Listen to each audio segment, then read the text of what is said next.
The year was 2847, and Earth was nothing more than a burning memory. Commander stood on the broken surface of Mars Colony 7, watching the sky turn red with enemy fire. The Empire had conquered everything. They had crushed the human colonies on Jupiter's moons. They had destroyed the settlements on Titan. They had burned the great cities of Venus. And finally, they had turned Earth itself into glass and ash. Was 43 years old. He had spent 20 years fighting. His body carried the scars of 100 battles. His left eye was gone, replaced by a cold mechanical implant that glowed blue in the darkness. His hands were rough and calloused from years of holding weapons, but his spirit remained unbroken. Around him stood the last of humanity, 3,000 souls, men, women, and children who had escaped the destruction of there. They lived in underground tunnels, eating recycled food and drinking filtered water. They had almost nothing left. Almost. In his quarters, wrapped in protective cloth, kept humanity's most precious possession. It was the last flag of Earth, the original flag that had once flown over the United Human Government building in Geneva. It was old and worn. Some of the colors had faded. There were holes from battles long past, but it was real. It was the last physical connection to a world that no longer existed. They had tried to destroy everything human. They had burned libraries filled with human history. They had melted statues of human heroes. They had erased human languages from their conquered territories. But they had never found the flag, had carried it through fire and blood for 15 years. He would carry it until his last breath.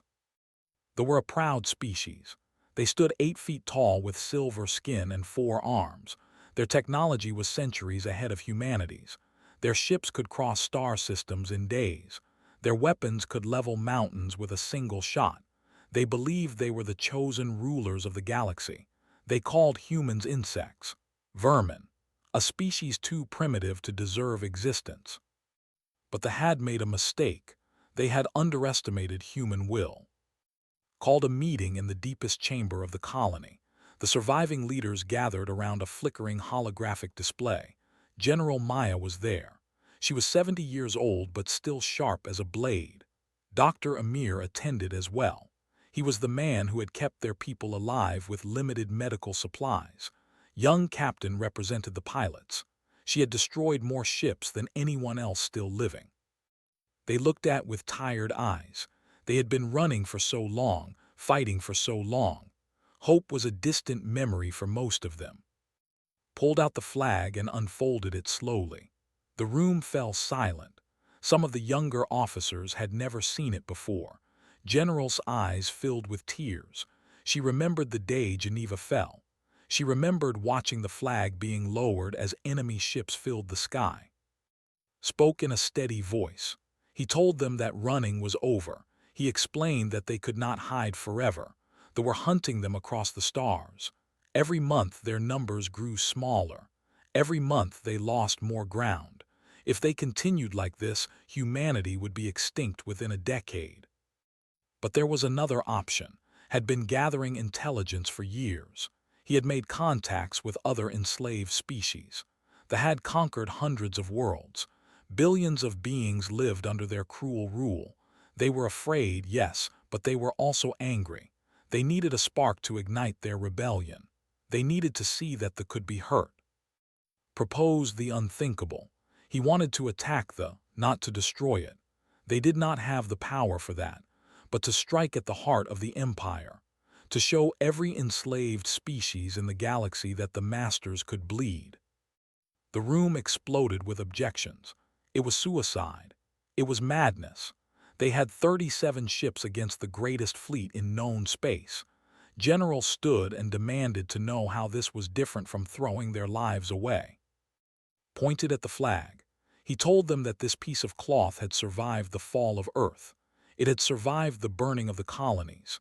It had survived because people believed in what it represented: freedom, courage, the refusal to surrender. If they died hiding in tunnels, humanity would be forgotten. But if they died fighting, if they carried this flag into battle against impossible odds, they would become a legend. And legends never die.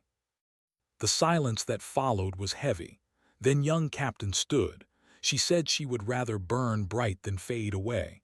One by one, others rose. General was the last. She looked at the flag for a long moment. Then she nodded. They would fly into the fire together. Preparations took 3 months. Every resource they had went into this mission. Doctor created a new type of explosive using rare minerals from the Mars caves. Captain trained pilots day and night. General coordinated with resistance contacts on a dozen worlds.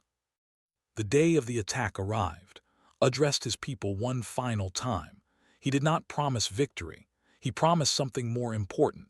He promised that every child on every enslaved world would hear about this day. He promised that they would learn fear. He wrapped the flag around his armor like a cape. The blue and green and white colors stood out against the metal. 37 ships launched into the darkness of space. They used hidden routes shared by rebel networks. They jumped from system to system, always one step ahead of patrols. Along the way, something unexpected happened. Other ships joined them. Small vessels from enslaved colonies, fighters stolen from bases. By the time they reached the edge of the Empire's core, their fleet had grown to 200 ships. It was called Prime. It was a paradise of floating cities and crystal towers. 10 billion lived there in luxury built on the suffering of others. The orbital defenses were designed to stop any threat. No enemy had ever come within 1,000 light-years of the planet. Fleet emerged from hyperspace like ghosts. The element of surprise bought them precious minutes. The first wave of attacks targeted the communication arrays. If they could not call for reinforcements, the battle would last longer. Captain led the assault pilots with skill that bordered on supernatural. Her ship danced through enemy fire, always finding gaps in their formations. She destroyed 3 cruisers before they could fully power their weapons. General commanded from the flagship, coordinating the chaotic battle with calm precision. She had studied tactics for 40 years. She knew their weaknesses, few as they were. Led the ground team, 20 soldiers in a single, heading for the Imperial Palace itself. Their target was the broadcast tower. If they could reach it, they could transmit a message to every corner of the galaxy. They crashed through the palace shields and landed in the central courtyard. Guards swarmed them immediately. The fighting was brutal and close, fought with a blade in one hand and a pistol in the other. The flag streamed behind him, visible to everyone. Half his team fell in the first minutes. They pushed forward anyway, through hallways of marble and gold, past statues of conquerors. Each step cost blood, but each step brought them closer. A commander blocked their path. He was massive, even for his species. He wielded a plasma blade that could cut through anything. He called an insect. He promised to mount the human skull in his trophy room. Did not answer with words. He attacked with the fury of a species pushed to extinction. The battle lasted 4 minutes. It was stronger and faster, but had something the commander lacked. He had nothing left to lose and everything to prove. The killing blow came when the overextended drove his blade through the commander's chest. As the giant fell, whispered that insects could sting. Only 5 soldiers remained when they reached the broadcast tower. Doctor's explosives cleared the door. Inside, technicians fled at the sight of bloodied humans. Activated the system. His face appeared on billions of screens across the galaxy. He spoke in the common trade language that every species understood. He introduced himself as a human. He said his world was dead. His people were nearly extinct. They had taken everything from humanity, but they had not taken hope. He raised the flag so every viewer could see it. He explained that this flag represented a dead world and a dying species, but also an idea. The idea that freedom was worth fighting for. The idea that tyrants could be challenged. The idea that even the smallest flame could light a fire. He told the watching billions that they were not gods. They could be hurt. They could be defeated. Today, humans had proved it. He called on every enslaved being to rise. He promised to fight until his last breath. He asked only that others carry the flame when he fell. The broadcast lasted 90 seconds before forces destroyed the tower, but 90 seconds was enough. The message spread across 10,000 worlds. Died that day on Prime. So did General and Captain, so did most of the humans who had launched the attack, but not all. Some escaped. They carried the flag with them. The aftermath was beyond anything they had anticipated. Rebellions erupted on dozens of worlds within days. Species that had been docile for centuries suddenly found their courage. The image of a bloodied human holding a torn flag became the symbol of resistance. The war lasted 30 years. It was brutal and costly. Billions died on both sides. But slowly, system by system, the empire crumbled. Species that had been slaves became warriors. Warriors became liberators. Liberators became the founders of a new galactic order. When peace finally came, a monument was built at the exact location where had made his broadcast. It showed a human figure holding a flag high. Below it, words were carved in 100 languages. They were the final words of his message. They became the motto of the free galaxy. The words said that stars could be destroyed and worlds could burn. Empires could rise and empires could fall. But as long as one being refused to kneel, tyranny would never truly win.